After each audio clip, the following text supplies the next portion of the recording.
We welcome you to Conversations and Coffee on this fifth day of December 2024.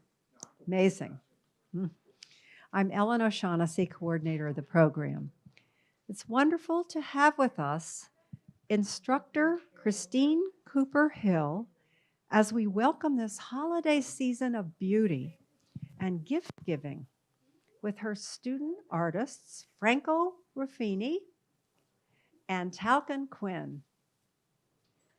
Yeah, let's give it a round of applause. Coming out in the cold today to be with us. Christine, Franco and Talcon come to us from the Metalsmith and Enameling Studio here at the Cultural Arts Center.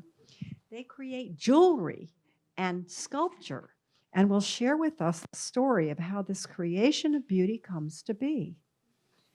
Christine, instructor, graduated from the Columbus College of Art and Design in 1986 and has worked for more than 3 decades as a goldsmith and custom jewelry designer for the major national jewelers. Wow, how many pieces of jewelry have we bought that you might be a part of it? So many. For the past 15 years, Christine has worked from her own artist-owned and operated studio at her home here in Columbus. The innate drive to add natural beauty to the world has always inspired the handcrafted art of Christine as a fine jewelry maker. Christine shares, "My career has spanned all phases of jewelry creation and manufacturing, teaching, and art administration. I find the greatest joy comes from sharing my experience and knowledge of art and crafts with new generation of artists." Christine shares that the initial inspiration of people I serve when they say what they want for a design helps my imagination go where it wouldn't usually go on its own, which I love because it always leads to something lasting and very special for myself and for them. Christine, I sense from your students that is so true. Yes. So introduce us to your students, Franco Ruffini and Talcon Quinn. Happy to do it. All right. Thank you. I'm gonna You take got yours? Yes, this is mine. Great. Thank you. Ellen always makes everybody sound so good. I have to put this in the correct order. Good. Yes. I don't know. But I am really privileged to be joined today by two of our artists that participate in our community. They also have some pieces in our show out in the gallery, which is really why we're here, um, to sort of help us to share with the community how we grow in our craft and the possibilities. You know, our jewelry studio is more than just a jewelry studio. And you're going to see from a lot of the work in the show, as well as Franco's work, that it can move into utilitarian objects. It can move into sculpture. So I like to think of it as the metal smithing department instead of just the jewelry department. Franco is so interesting because he is retired. He worked for 36 years in archaeology and restoration at the Ohio Historical Society. And he retired in 2012 and he started taking classes here then. So it was almost as if you chose to have a new job, which is creating incredible pieces. He's really made his life kind of about seeking information about how to create more. So he's traveled all over the country, going to different workshops of well known artists to raise his work up. He has exhibited his work all over the place and won awards for his pieces. And he has taught some workshops at Ohio Wesleyan. And the other thing that I think is important to comment is that he also serves our community by being the president of the Friends of the Cultural Arts Center. And we really appreciate everything that you do for us because it really does um, help us to continue to grow our community. And then I also have the pleasure to have Talcon Quinn with me. And from the day she walked in, I knew she was really something special. Um, I was a little intimidated, I'm not going to lie at first, because she is a multimedia artist. She really follows Appalachian folk arts, and her practice is really rooted in traditional techniques where she actually harvests her own materials and they're all sustainably harvested. So she's not hurting our world, which we appreciate. Um, she really has sought to rekindle the skills and crafts of our ancestors. And so she'll talk about that a little bit with us through her work with jewelry, basketry, leather work, and also herbal remedies, which I have availed myself from. She has saved my sore throat. She has helped me lift my grief when I lost my horse through these tinctures. So I really appreciate that very much. Um, and she also does something that I think is really special is she preserves oral histories. And so she's actually made some movies, which is incredible, sort of recording the oral histories of Appalachian people. And the one is specifically about reproductive practices, which is really fascinating. I've watched the movie; it's worth looking at. That really does reveal some special things about women that grow in that community. Um, the connected exhibition that we have outside was really came from an idea that one of our other instructors, Heather Motto, came up with. She has been a metalsmith since 1991. She started taking classes here first, and then she went to Taxco, Mexico to study for 6 months. And she really immersed herself in that community, which is very famous for their silversmithing. So she's got a really cool background there, and she can't be with us because she's doing a presentation at her day job. Um, but really is a special person, and she has been teaching here for the last 8 years. So she's got a long history with us, both as a student and a teacher. And the reason that we wanted to revisit this idea of cold connections is that it is one of the first skills that people learn in our beginning program. And it's usually the one that people kind of abandon quickly because they find out it's more fun to use a torch. However, there are things about using cold connections that are really important in terms of being able to incorporate other media or fragile media into the creation. And so it really, by posing this call for entries from our students, we force them to use these techniques again. And really, the results, if you haven't seen the show yet, we're going to head out there after we talk for a while. But the results were really pretty amazing. I'm so proud of everybody's work. We actually have over 40 artists displayed. And since it's, small metals, we could squeeze a lot in, which is cool. But it's great that so many people really participated in this. So I'm going to come to the next slide and talk a little bit more about our program here, because we do have a set curriculum that people start with. And it's challenging because we have 5 different instructors that teach and have different approaches to teaching the same subjects. But we like to have everybody start on that sort of ground floor. Amongst our instructors, we have over 200 years of experience. And that's pretty amazing. So we have, aside from Heather Motto and myself, we have, got to look at my names, Ann Gillette, Also manages our created gallery here, Colleen Baum, who is a longtime instructor with us, and Gustavo Hofs, who has just joined us, and he has a world of knowledge that none of the others of us do. So it's really cool.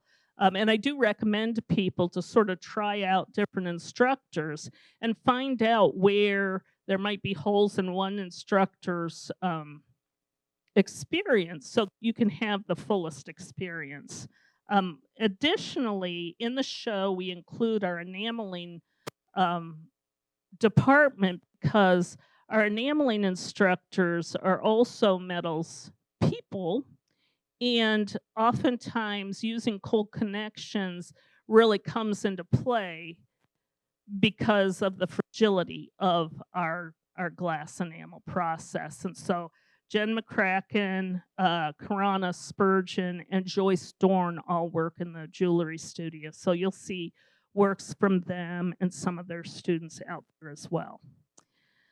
What else? So you can see sort of on my slide here that sawing, riveting, soldering, forming metals, and basic stone setting are part of the projects that we learn and did bring some of these examples in. So I'm going to pass these around. These are our sawing and riveting projects. Those are samples of those.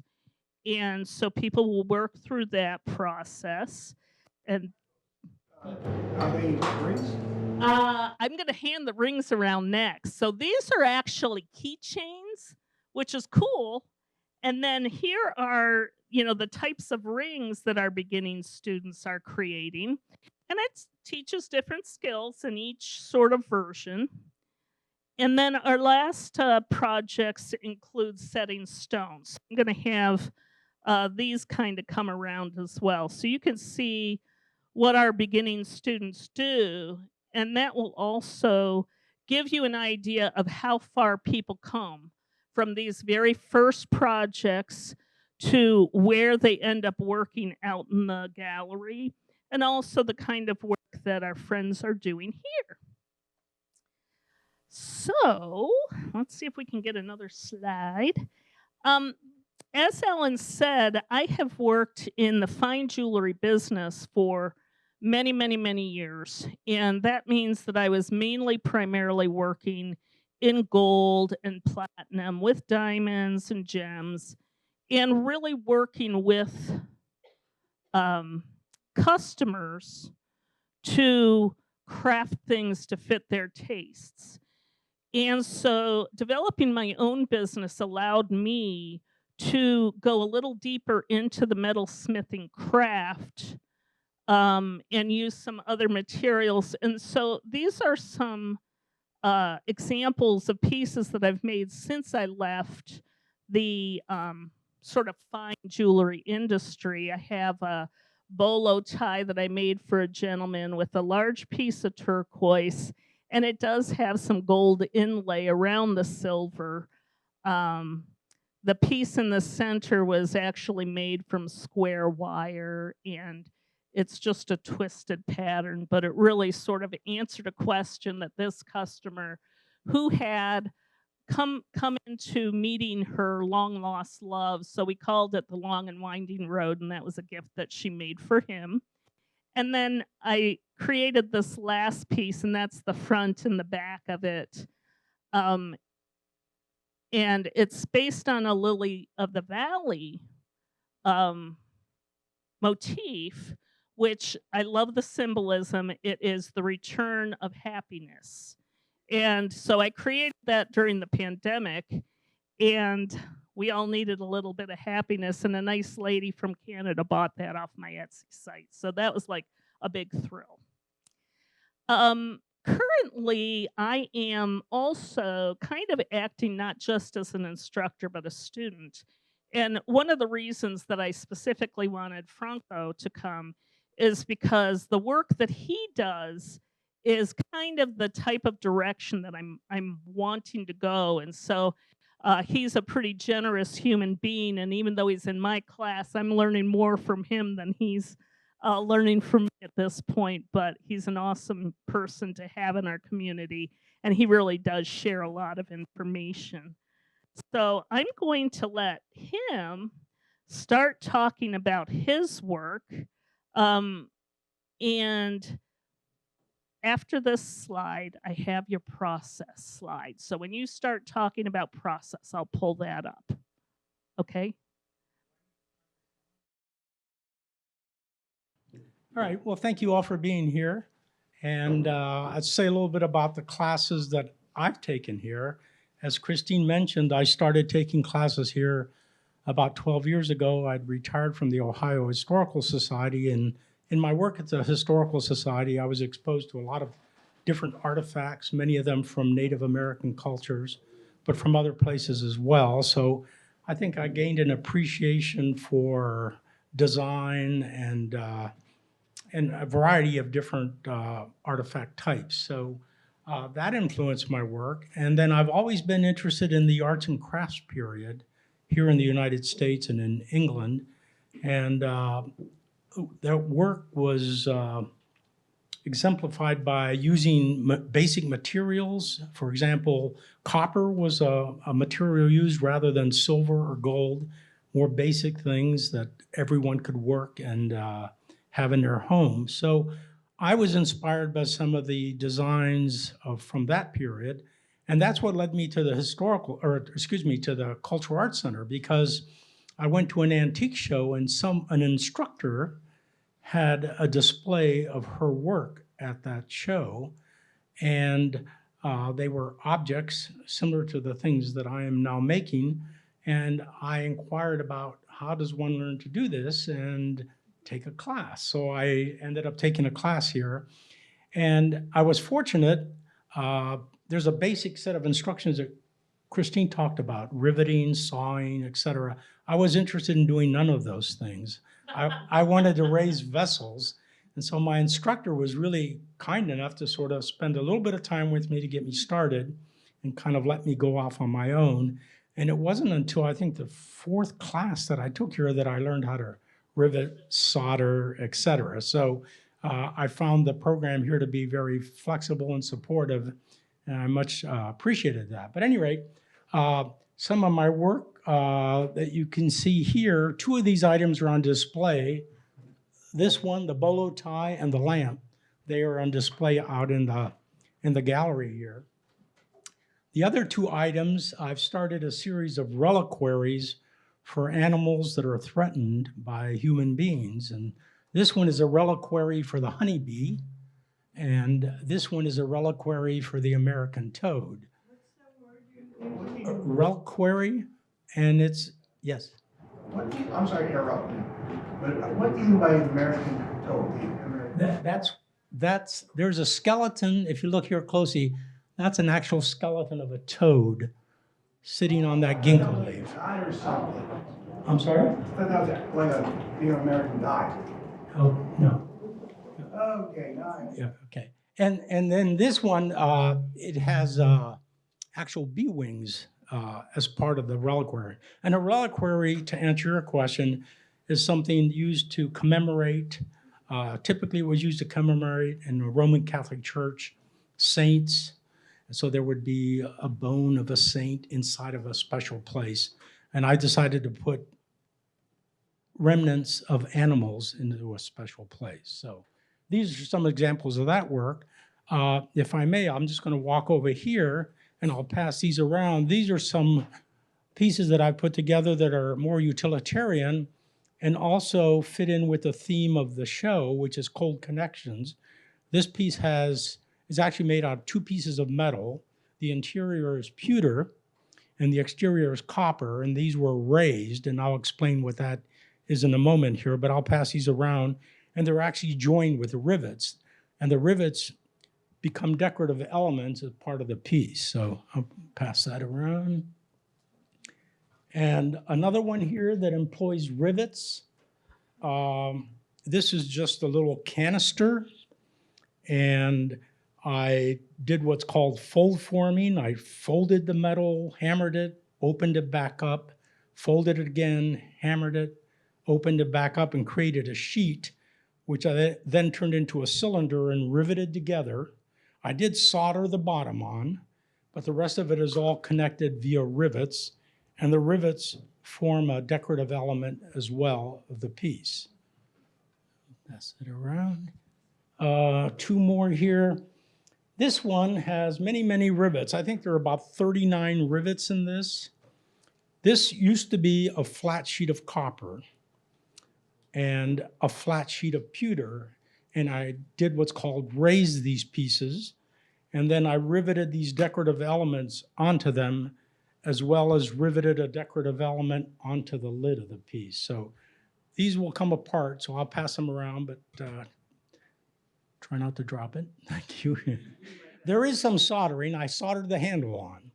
And the final piece, this has no soldering. And again, this started out as a flat sheet of metal. It was hammered into this shape, filled with wax, and then I hammered the designs on the exterior of the piece, and then I silver leafed the inside of the piece to contrast the interior and the exterior. So, a quick thing about, I mentioned raising. Can I have you hold this for a second? Yeah. All these pieces started as a flat sheet of metal, similar to this. And you can see these lines that I've drawn on the metal. What I do is I hold that piece of copper against this item, which is called a stake. So the copper will sit here, and then with a hammer, I will hammer into the stake, causing the copper to bend, rotate the copper, and repeat that several thousand times. And I'm not kidding. And you end up with shapes such as the ones that are being passed around. So this is the kind of hammer that is used. It's called a raising hammer. And as I said, you hit the copper, turn it, hit it again, turn it. It's a little bit like raising clay. A little bit at a time. Copper or metal moves much like clay does, and it's just a matter of doing it carefully and controlling the shape as you form it. So that's a bit about my work. If you have any, I don't know, you're going to do any questions at the end, or? Questions come to your mind when you hear Franco talk about this work, because it is quite different from, what you would expect out of a jewelry lab. Yes. This is like a cup blade. I'm sorry? This is made like a cup. Yes. Put hot stuff in there. Well, you could put hot stuff or cold stuff. I actually designed that to be my beer stein. So that's what that is, yes. You had a question? This piece that has the beautiful design, what influenced that particular design? Did you have a culture that you? No, that one I was just, yes. All I did was think of a clover leaf, 4 petals, and then I just intertwined them in a slightly different way. So it's a takeoff on a clover leaf. Yes. So, I'm not sure I understand. At one point you were saying you take something apart and then you put it back together again. Or folding it, or did you go back to it? Oh, that's that piece that Vazi's holding, yes. I folded the copper and hit along the fold and then opened it back up. And that's the crease you see on the exterior of that vessel, yes. And did that several times to create creases across each other. One of the things that you're kind of leaving out in the process is that annealing process that happens between every single course that you... Absolutely, yes. When you hammer copper or other metals, as you hammer them over and over, they start what's called work harden. You're actually pushing the molecules together and it becomes brittle. And what you need to do is bring that metal up to a temperature, and the temperature differs depending on the type of metal, and that relaxes the molecules, makes the material soft again and malleable. Yes? How did you get the silver inside? Okay, that's leaf. It's very, very, very thin metal, and you basically put a sizing or a glue on the inside, and then take small pieces and hold your breath and try to get them in place and spread them out with a brush. All right. Yes, I have 2 questions. Sure. One was about that mug. How'd you get it to go in a shape like clay? Number one. Number two, how'd you handle the copper in the leaf? Not the smell, but the thinness. Oh, the finish on the outside of the copper? Well, not the outside, but the inside. Okay. The outside where you. Yeah, it's very, very thin metal. It's almost like a foil, but much, much thinner. And you put a glue on the inside of the vessel, and then you cut little pieces of metal and you use tweezers because it's on the inside and try to lay it down to get it to lay flat, and then with a brush, spread it flat. And you do that over and over again and fill the entire space, and then you end up with that.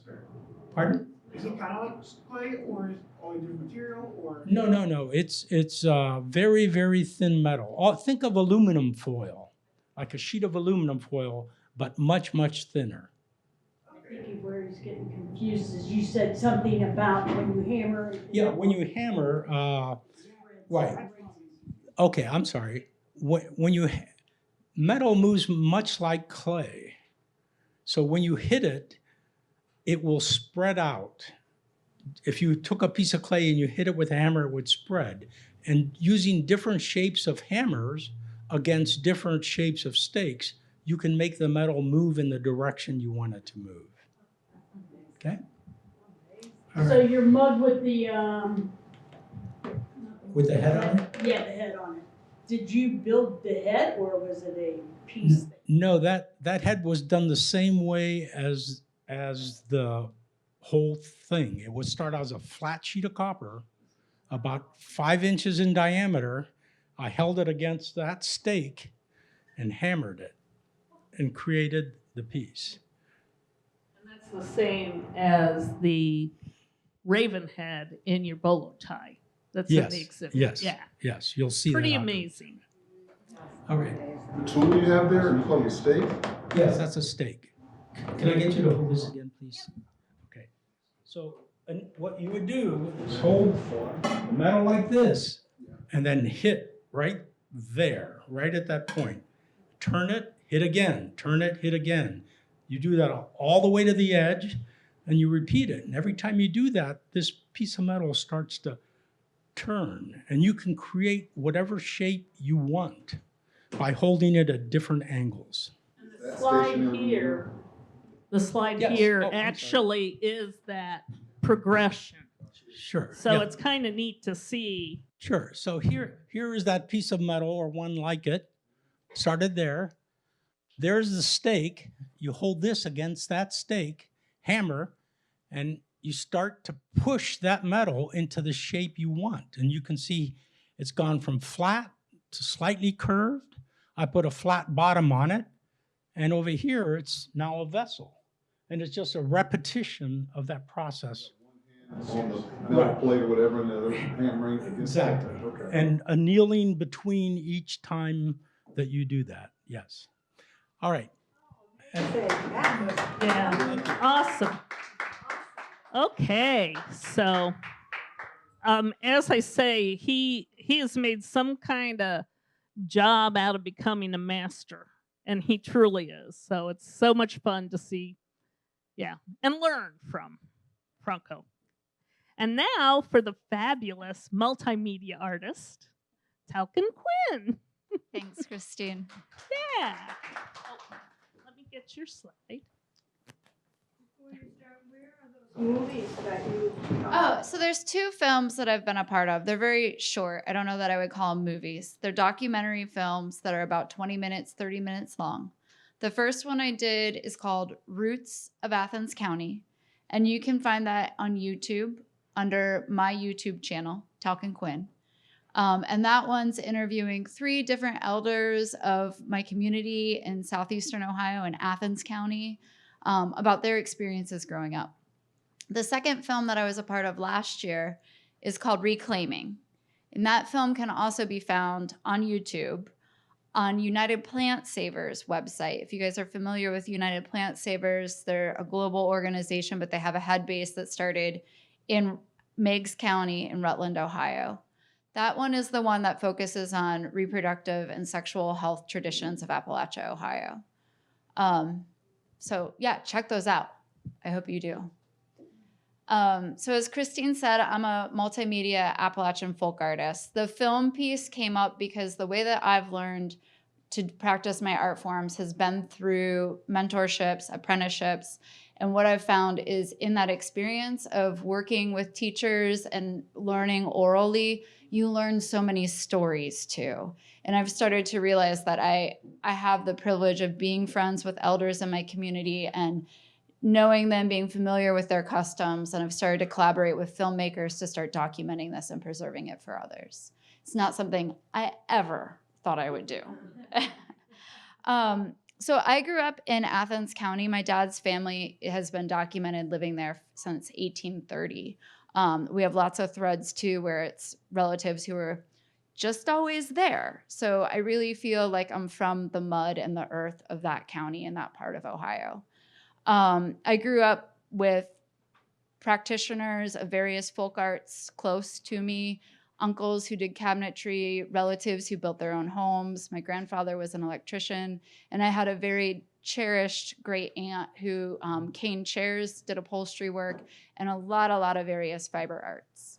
I've always considered myself an artist.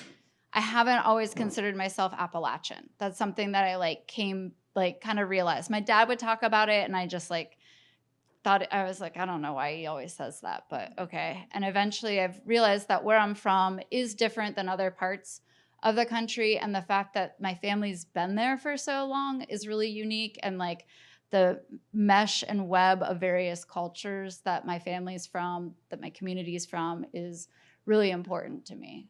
And it influences my art a lot. As Christine mentioned, I've primarily work with materials I exclusively harvest. I say either urban craft or wild craft them. So in my jewelry that's on display there, a lot of it is repurposed electrical wire that you'll see, old antique beads that I've sourced through friends of mine who I studied beading with when I was a child, who are older now and don't bead, so I will often buy their collections from them, and a lot of bones that I process myself.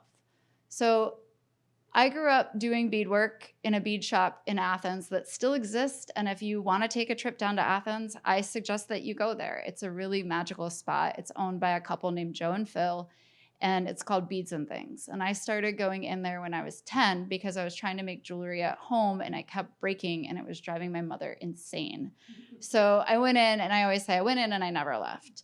I spent from 10 all through high school and then a lot of my early 20s in the bead shop, learning from them and learning from a lot of other artists who came into the shop. And I started learning not only about art and art forms, but also how to make a living being an artist, and that you were going to have to be willing to do a lot of other things other than just make art all the time. So that was really influential. And I met a woman named Lucinda Moran, who at the time lived in Athens. She was a silversmith, and she took me on as an apprentice when I was 16, and I apprenticed with her until I was about 19. When I was 18, I wanted to leave Athens, so I started taking small trips, and I ended up on the West Coast that summer, and it was Redwood Summer. I'm not sure if folks are familiar with that, but there was a call to action to start working towards preserving the last remaining old growth redwood forest.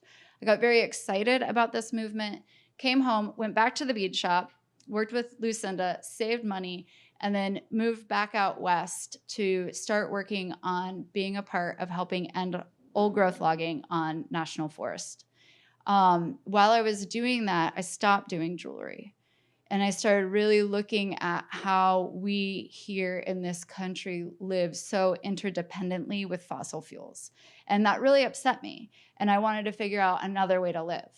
And I started looking at how our early ancestors lived. And I started learning more about some of what I already knew about wildcrafting from my relatives. Started learning more about wildcrafting, more about food preservation, more about how to take an animal's life and preserve it in a very respectful way where you were eating as much of it as you could, and that you were using the bones and the skin for other items, such as making clothing or tools.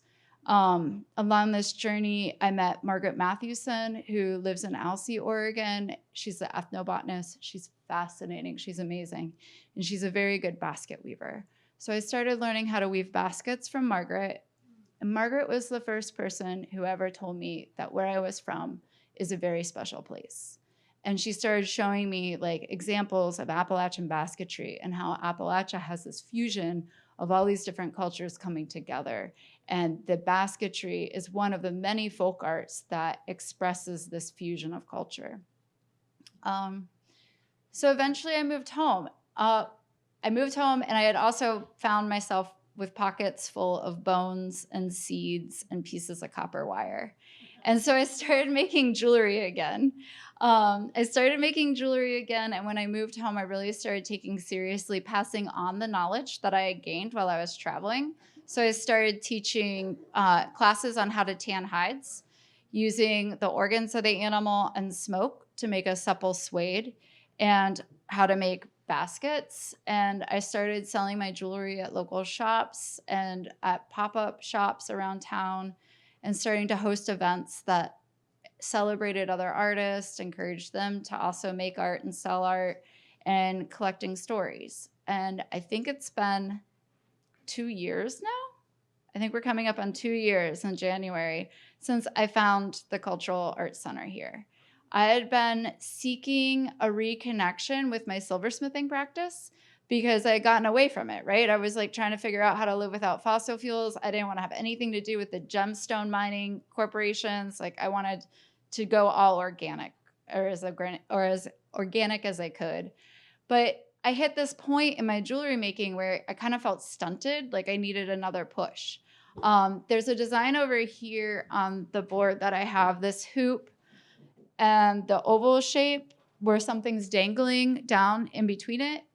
And I had been like bending it into shape and holding it with just a twisted piece of wire, but I knew from my former practice that I could do rivets. I just couldn't remember what tools I needed or like how to do rivets correctly. So riveting was like one of the main reasons why I took Christine's class. And I was also told very specifically to look for Christine's class, because friends that I knew told me, they're like, you can go to the Cultural Arts Center. It's an amazing center. They'll be able to like teach you the things that you're wanting to learn. And Christine is particularly good at helping you find your way. You know, like we are given this like basic instruction of like projects that we should do, but you can come as the student that wants to do something different and have that enhanced and be guided along the way. Like Christine has been an amazing facilitator in us finding our way of expressing ourselves. And it's been such a great treasure to be in this environment. What's that on the second one right there? On my screen at earrings? On the screen here, this one or this one? This one. So this one is on display in the show. And last year I had the high honor of being recognized as an Appalachian Craft and Culture Fellow by the Aeromont School in Gatlinburg, Tennessee. And so in that fellowship, I dedicated 3 months to really trying to find ways to merge my basketry practice and my hide tanning practice and my jewelry practice together. So this piece does that. In the center here, it's white oak splints. I'm not sure if people are familiar with white oak basketry, but it's like a basketry form that folks all throughout Central Appalachia practice by splitting a white oak tree down to very ribbon fine weavers. So that piece in the center is white oak plated, and then there's 2 frames of copper that sit on top of each other, and they're riveted to hold that plated basket inside of it. And then these other 2 squares are copper sheet metal that I cut to make the weavers. And then it's linked together with antique, I think those are bronze beads and antique bone beads. The back piece is agave fiber that I use to make cordage for the back piece of it. And that one looks like a basket. This one at the end. So this one is not traveling anymore because those weird antenna things like are getting threatened of breaking. But this is a piece from the fellowship that I was talking about where I wanted to merge like all of what I'm doing. So in this basket that is here with us, those are deer cannon bones. The cannon bone is the long bone in the deer foot. In that basket, that's a deer spine that I used as the handle. It's not a very comfortable handle, but I didn't particularly want this basket to be a real utilitarian one. I wanted to take the opportunity to just get weird and make art and not have to worry about like making money off of it. The spine, what did you run through? It's got the willow going through it. So you can kind of see here the spokes, these two spokes in the center here drop back to the back there and then go down into the weave. This style of weave is called wicker weaving, and the base is separate. The base spokes are separate than the side spokes, and that's often true for the handles too, or the handles, if the spoke is being used, will get like stuck down on the other side. So I welcome you guys to like come close and check out the structure of this, and you can see where I like added in sticks. Well, so that willow is grown in Roseville, Ohio, and that's hand clipped. I didn't do that. I bought the willow. But when you think of that with willow basketry, it's like you take a plant and you clip it, and then you've got to get all the sticks that are the same size. So I really don't know. When I sit down to weave the basket, that basket, I think I put about 4 or 5 hours into just sitting and weaving it. But that's not counting my sticks. That's not sorting sticks to make sure that they're all the same size. And when I say size, that's not just the same length, that's also the same width. So I'm eyeballing them to make sure they're really similar. And by taking that time, which is hours, you get a more refined shape. It's beautiful. Yeah. Do you have to use red oak or white oak, or because For this kind of basketry, white oak is what you use, and it's the way that the tree is structured, because otherwise the red oak, it doesn't split down the same way the white oak does. But in other parts of the globe and other parts of the US, people use different materials. So there's a similar style of basketry that gets done in like Wisconsin, Minnesota, called ash basketry, even into to Michigan. And I have to say, like, I recently spent time with the Potawatomi, and the ash turns out like super silky. It gets a silkiness that's very different than white oak. So there's materials all over the globe that people work with. the reason why I ask you is I'm a carpenter. Because you're a what? A carpenter. Oh, okay. So you know that they behave different, white oak and red oak. Yeah. I want to build a basket just like yours, but I'm like, you know what? I don't know if that's the same material that you need. No, you have to get and this is where like the oral folk traditions come in. Like you've got to find somebody to show you how to harvest a tree, but you're looking for a tree that grows in a mature forest that's about 8 inches around at breast height. So, and it needs to be straight, no branches, no weird curves. And it needs to be not dry. It needs to be in that mature forest so it's not too dry. What's your? I've been watching this TV program. It's called Life Below Zero. And it's a family that has moved up to the wilds of Alaska, and they're doing absolutely everything traditionally. And they go from the youngest grandson, who's like 6 maybe, to the great grandmother, and they all live together in a teepee. And they go out and do everything, and the father is constantly teaching the children, the grandchild, the habits of the culture. And it's fascinating. I mean, I get cold in my living room watching that, because they're outside in this horrible weather, and they're going hunting. And this program last night was the youngest boy, the grandson, caught a fish. Of all the people, they were out in a hole in the ground, in the ice, and it was a celebration that they had because this child caught the fish. It's so interesting. I admire those people, but nothing they do is not meaningful, you know. Yeah. Thank you for calling us to what is meaningful and beautiful in Talcon. What is this piece that's right here on the floor? Oh, you wanted to know about this. Yeah.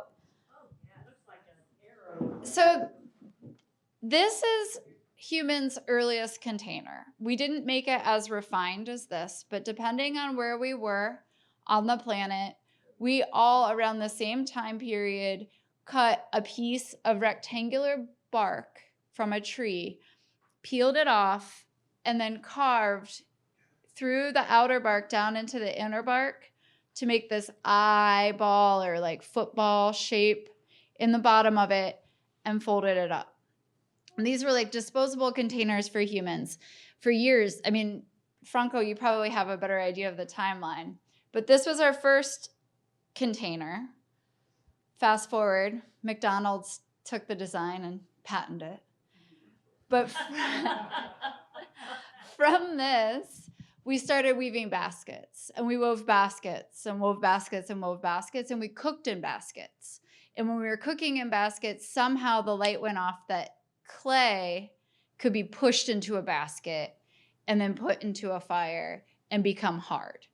And we started making clay vessels. So that's a quick little evolution of our like art forms as humans. But So you did make that piece? I did make this piece, and I will say that I made this piece when I was working. We were asked to volunteer at the Shield Museum, which is a natural history museum in North Carolina, to help build a bark lodge. And we worked with loggers who are logging tulip poplar when the sap is running, which is in late spring, early summer, so late May, early like through June. We peeled the bark off of their trees and laid it in the sun with rocks on it so it would flatten a little bit just for like an afternoon. And then we covered this stick frame structure that we had made with the bark. And then we went home and tried it on our own. And while we were trying it on our own, I made my first bark basket. Say there's some bark let's go downstairs on in the into the- enameling studios that came off the walls down here. Maybe you should try it. I think it's too old. Thank you. And lead us into the Loft Gallery. Wasn't that amazing and so educating? Learning so much from you. Thank you. Next, yeah. Over here is by a student named Kate Wilson. And what she has done is she has incorporated some fabric into the wings of her moth there. We have a piece here that is done with wire wrapping. So it's a very intricate piece, all created by wrapping wires together into a pattern. And so that's considered a cold connection of another sort that is really important in jewelry making. Down here we have another vessel that was created through all cold connections. And you'll notice the vibrant color on this piece is actually created through patination. So really unusual piece. That's by Maureen Delphia, who's going to be here next week. This piece is a beautiful porcelain piece where she added that copper. And again, like Franco has formed a flat sheet of metal. That's how she created that piece. This was done originally by artists out on the West Coast, Dirk Van Erp, and he originated this particular design, and this is a takeoff on that, but it is done from a flat sheet of metal for the base and another flat sheet of metal for the shade. And this part of the shade was also a flat sheet of metal, and it was all hammered. And then mica was used to create a translucent shade there. So again, part of the arts and crafts period, and you can see it's all riveted together. This is totally cold connections. There's no soldering on this piece, so everything is connected with either rivets or screws or threaded material. And the inside is leafed with gold in order to reflect the light back down onto the base. I will show you a piece over here, and this piece, again, was directly done in class in part to be put in the show. I hammered this crow skull into a flat sheet of metal, and then I decided to make a bolo tie out of it. And I could have soldered a back plate onto it, but Christine mentioned that we're going to have this show. It's cold connection, so I decided to rivet it together. There are 19 rivets holding two pieces of metal together. And I also created talons, which you can see off to the side here. And they are connected to the leather strapping with rivets. So it's entirely done with cold connections and no soldering involved. You have taken us to a world of beauty and creativity like many of us have never known. Thank you, thank you, thank you.